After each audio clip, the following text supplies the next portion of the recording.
Hi, this is Bill. Welcome you back to another installment of Billboard Comics' recurring feature, Girlfriend's Guide to Comic Books. Um, this is going to be a very special episode of it. Uh, I guess it's not, like none of the cast members are going to go away to college or, come down with some disease that's easily wrapped up within 45 minutes. But rather, it's one I like to talk about. Important for not just like people who are on the outside looking in of the comic book hobby, but also some of the people who actually are inside the comic book hobby should actually learn themselves. It is a case of called comic book shop etiquette. Um, and I'm going to, in this lot of time that I have here, I don't know how long it's going to run, but I'm going to try to go into what you, as a newbie coming into the comic book shop, should expect, and also what should be expected of you going in there. I was inspired by a post by my local comic shop owner about a recent rather um, persnickety customer who came in who was if you want to go back to our school days, if you remember highlights where they had Goofus and Gallant, and Goofus was the um, a-hole of the two. This guy was definitely Goofus, but I'll get to that later. But it's just something to know about going into comic book stores. You should know beforehand, especially if you are engaging in like this whole um, um, a focus of this whole thing is that as you're trying to buy something for your significant other, your wife, your husband, your son, your daughter, your father, your mother, uh, your cousin, your cab driver, your um, baklava dealer, whatever. If you're going to comic book shops, this is just something for you to know before you go into. And I'm going to start off from what you should expect from a comic book shop. Um, the first thing you need to know and remember and keep in mind is that it's a business, just like any other business. So you should expect the same qualifications that you expect from any business.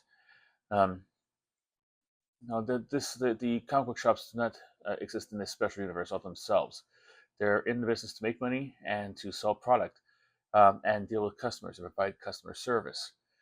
So you should be able to get reasonably good amount of customer service.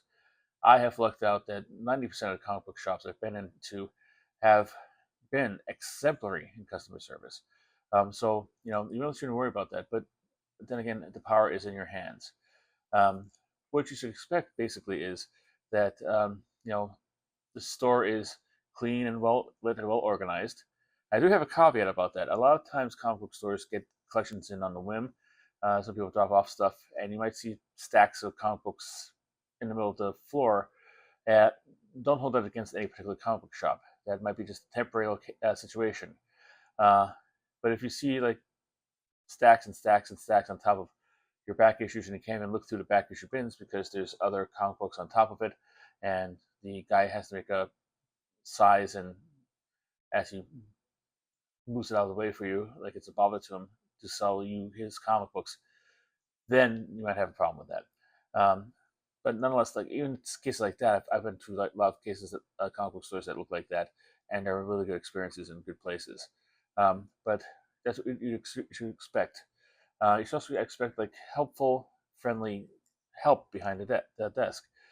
People who would have absolutely no problem answering all your questions in order and would uh, in any way you need to.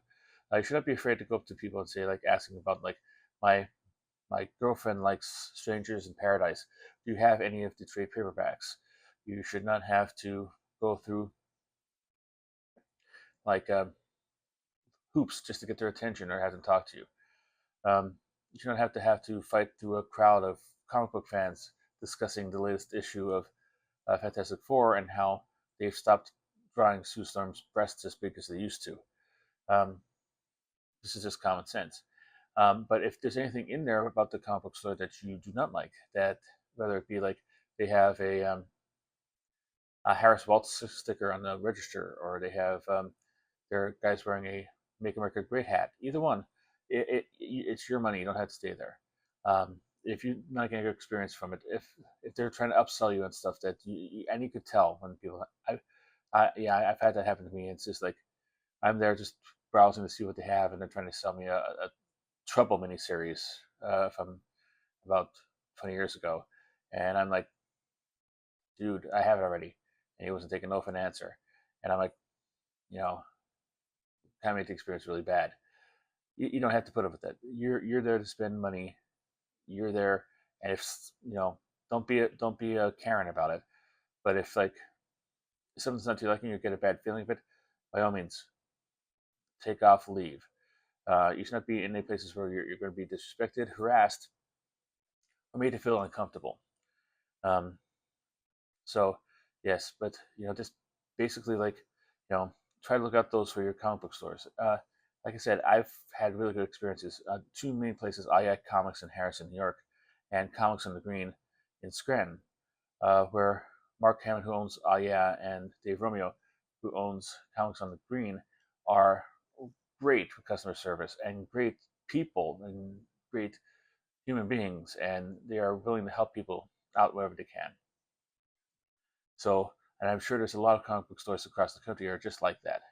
Um, Gods and Monsters down in Orlando was known that like everybody's very helpful, very cool, very very nice, and very professional.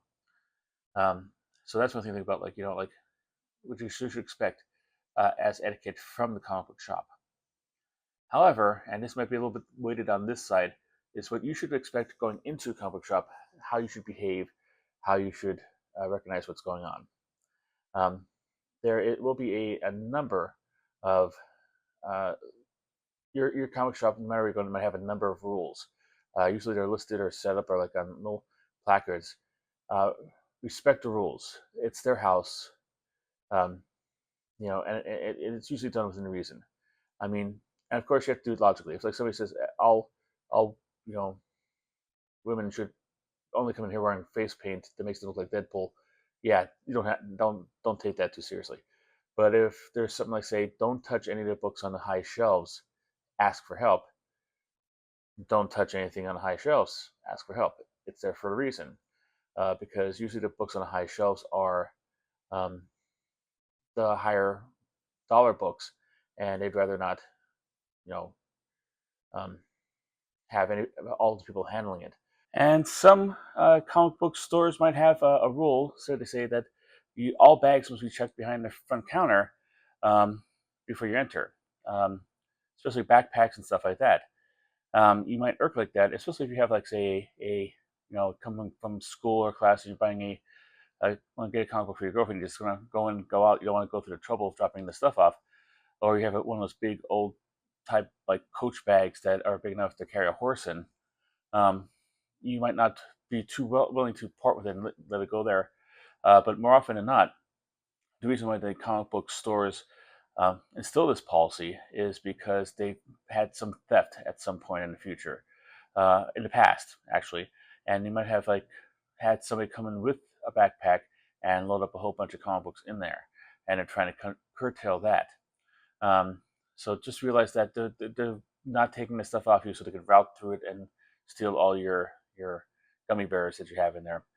It's for the security and safety and protecting their assets and their comic books they have on file. Um, also realize that comic book shops are not a library. Um, they'd be more than happy to have you look through the new releases. They usually are not bagged and boarded, just to look at the storyline and the artwork in case you want to. But treat it better than you would treat your own books. Treat it with like kid gloves. Make sure like you don't put the thing behind it, because if you don't want it, it's going to go right back on the shelf, and the next guy might want to have a good condition book to pick up, and if you like put a spine roll on the only copy there, it makes it harder for the actual person running the place to sell it. Um, Also, um, back issues. Um, and this is the issue that caused me to come up with this. Back issues are kind of like are there for a reason and are sealed for a reason, to keep them protected, to keep them safe, keep them. Um, in the same condition that they were brought into, uh, so that it stays the same condition advertised on the price tag. Um, so don't go willy nilly just opening up the back issues, even if you are an experienced presser or grader or cleaner or whatever, that you know how to clean your stuff, because um, it's not your house, it's not your books, unless you're willing to buy it. You're not entitled to actually go through the entire back stock, looking at every single book at your whim, because you are the most important subject there. Because if you're not going to buy the book and you inadvertently drop it on the floor, um, it you know it's going to be harder for the store owner to sell it. Now, of course, if you want to look at stuff like this, especially like certain books have certain qualities that you need to look at, like say the Marvel has like used to have Marvel value stamps, which are little stamps featuring their characters in each of the comic books that kids in the '70s used to love to cut out. If you want to check that out, most comic book owners and managers and clerks would be more than happy to actually open it up for you and allow you to flip through it carefully as you're going through that. Um, it should be like no problem, especially if you have they understand that you're not going to want to spend like $100 on a comic book without knowing the condition. You might not know what the back of the cover looks like, what the inside looks like, if there's anything cut out.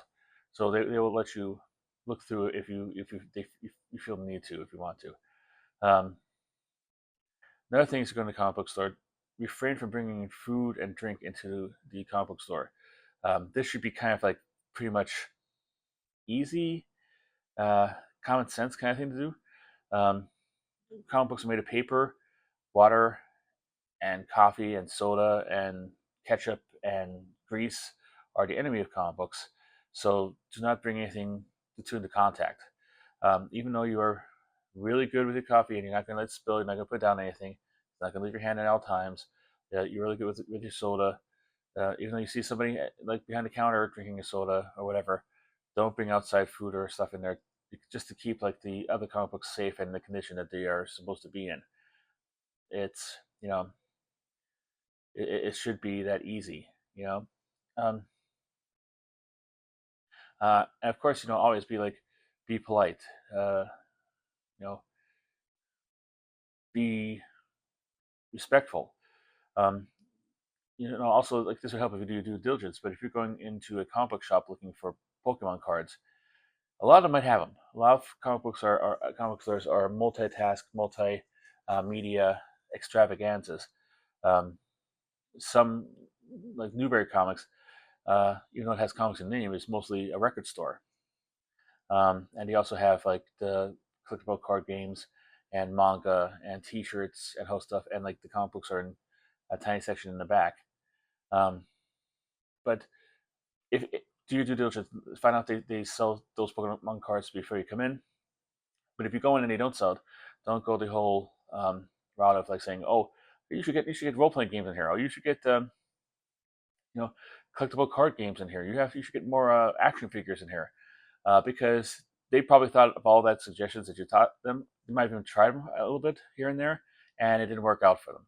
Their business model is like selling what they have in the store. They're comfortable with that, and they're not really willing to do that for some stranger who just came in off the street that they never saw before. No matter how much they would have been willing to pay if you actually they did carry magic cards. Um, Also, and this is another thing here, it's probably going to be impossible to try to like to stop this or curtail this or whatever. Um, but do not use the comic book store as your prep work for your Amazon purchase. Um, I've seen this happen numerous times coming in there. People going through, looking through all the, trade paperbacks or the comic books and stuff like this, and to see what's up and like what storylines are in there and what kind it is, and like would they like it or would their friends like it or their loved ones or significant others, and then they put the stuff back on the shelf and walk out, not buying anything, and merely pull up the Amazon app on their phones and buy it there, or even buy it while they're in the actual store. Don't do that. That's that's like like pooping in somebody's refrigerator. It is so uncouth and so unkind. Um, and don't announce it either, because oh yeah, can I help you? No, I just want to see this. I'm gonna get on Amazon, but I want to see what it looks like first. For that, don't do that. Most of these comic book shops are family owned, or small business owners. They have some might have enough business to cover the overhead. Some might be struggling month to month, week to week, day to day. Um, they rely on sales to do this, and if you're going to just come in here and use it as a library, or use it as a um, to browse through stuff that you want to get on the Amazon, because you can't browse through the Amazon books because they're in a warehouse someplace far, far away. Um, that's not fair to them, and it really it's really kind of like low class to do that, in my opinion. Hot take, um, but I'm sure that happens all the time. I'm sure people will do that. There are times that they might not have it in stock, and you might have to go to Amazon regardless. They might tell you to check that out. They might be able to order it. And yes, we all know you can get anything you find in the comic store usually for 20% cheaper on Amazon. That's a fact of life. However, that doesn't mean the comic book shop makes no money from you coming in, looking at something and buying something on Amazon. Um, Another thing is, like, just to be respectful. Whatever your opinions on comic books are, you might consider them to be a low class art form, and you look down upon it. Keep Check that at the door. Don't come in here and put on airs and stuff like this. And you know, even people don't do it even willingly. Like they come in with their. I've seen a lot of times, like significant others, all ages, from like 50s all the way down to teenagers. 50s get out of life like, oh, they still make these things. Yeah, yeah, they still do. Yeah, they also still make uh, vinyl records, and you can even find cassette tapes sometimes. It's true. Um, or like, oh, I had these as a kid. Oh yeah, I grew out of them. Don't don't do those like subtle kind of like digs at the clientele and the store itself. Um, Even if you might think that in your head, even if you might not mean anything by it, be polite. Um, so I think that's just going to be it for now about that. Um, if anybody's seen this and has their own ideas about uh, what kind of qualities they would like to have in a comic shop, and what kind of qualities they like to have in a comic shop uh, customer, leave it in the comments. That's what it's there for. Um, I trying to put this through on my top of my head. I probably missed a lot of stuff. I'm probably gonna like stop this and think of it. Oh my god! Oh my god! Oh my god! Um, but yeah, if you um, have anything put on there, uh, put in the comments, and we could start a discussion. We could all, as a community, help build a better brand of comic book vendor from all the people who are on the tertiary edges of the hobby. Um, so that's it for this week. Be back next week with another guide. And until then, keep on collecting.